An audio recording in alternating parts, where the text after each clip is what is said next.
na aula de hoje, a gente vai ver o primeiro caso de bloquinhos lá, que você tem uma mistura de bloquinho na horizontal e bloquinho na vertical aí, tá? Então, começando, lembrando, né, que aqui nessa superfície plana, por enquanto, nós vamos ver sem atrito, tá? Com atrito só após as provas bimestrais de vocês, né? O que vai acontecer aqui, então? Bloco B, estando apoiado aqui, né, peso existe, é 20, né, só que está normal para cima, cancelando esse peso aqui no bloco B, tá bom? Então, não vou desenhar. O peso de a massa é 3, o peso é 30, né? Sempre usando a gravidade de 10, do vestibular da FUVEST, tá? Então, vou colocar aqui em vermelho, 30 newtons de peso aí. Na sequência, você tem uma força X aqui no A, dirigida para cima. Tem uma força X, ação e reação, né? Aqui no B também, dirigida horizontalmente para a direita, tá bom? Essa altura do campeonato, a gente já sabe que quando a força vem do fio, ela se chama tensora, né? Ou tração, então vou chamar de T. Tá? Se vocês sentirem dificuldade, vocês podem usar o mesmo truque da máquina de Atwood, né? Vocês podem imaginar isso aqui, esticado para cá, tá? E trabalhar como se fosse tudo na horizontal. Daqui para frente é como sempre, você vai aplicar a segunda lei de Newton, né? Força resultante é massa vezes aceleração, olhando os dois blocos em conjunto, para quê? Sempre lembrar que isso aqui é um truque para que você cancele as duas tensoras, tá bom? Então vai sobrar a força peso de A, que é o 30. Então, o peso do bloco que está pendurado seria a motriz desse sistema aí. Massa do conjunto, 2 kg, 3 kg, né? 5 kg aí. Aí eu obtenho a aceleração passando 5 dividindo. A aceleração seria 6 metros por segundo ao quadrado. Aqui uma diferença para aqueles casos de horizontal e vertical separadamente, né? Seria 6 metros por segundo ao quadrado, vertical para baixo para o bloco A e horizontal para a direita para o bloco B.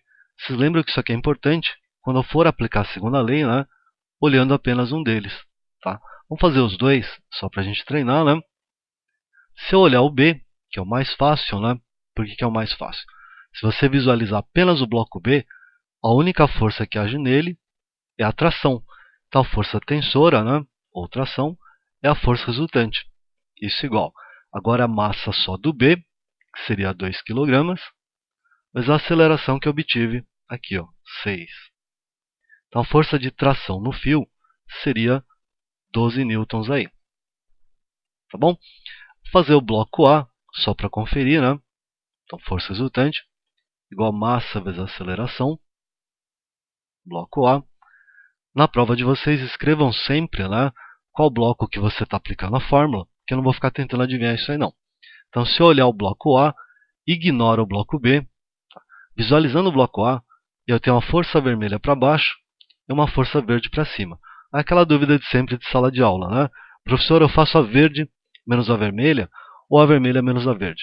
Tá? Você tem que subtrair uma da outra, que elas são opostas, com certeza, né? Para saber qual menos qual, é só lembrar que eu acabei de falar para vocês que a aceleração é 6, né? Vertical para baixo no A, porque o A está descendo. Então, quando ele está descendo, se faz a força que está para baixo, sempre a que está a favor do movimento, né? Menos a que está oposta. Então, seria 30. Menos T, a que ajuda o movimento, né? Menos a que atrapalha.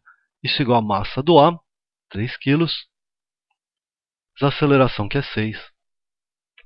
Aqui dá 18, você passa subtraindo do 30, né? Tá claro que você vai chegar na mesma resposta, tensor igual a 12 newtons, ok?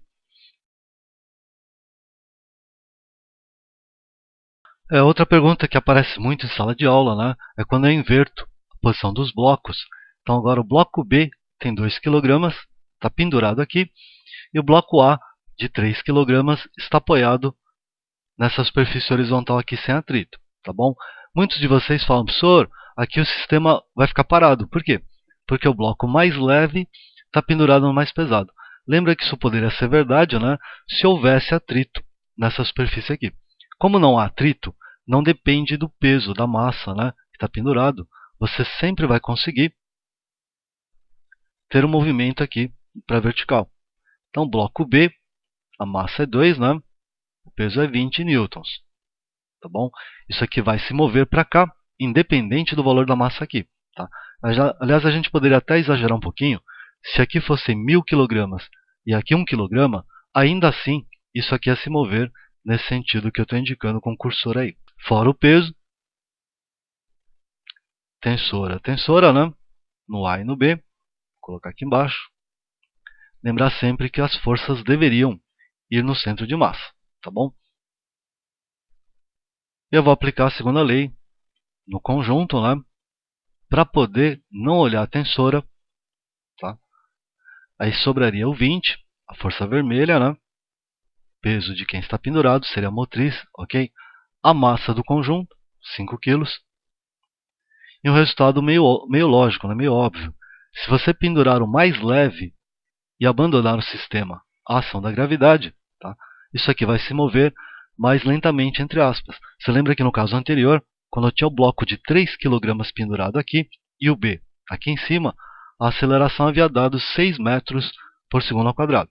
Pendurando mais leve agora, a aceleração deu um valor em módulo menor, tá? Deu 4 metros por segundo ao quadrado.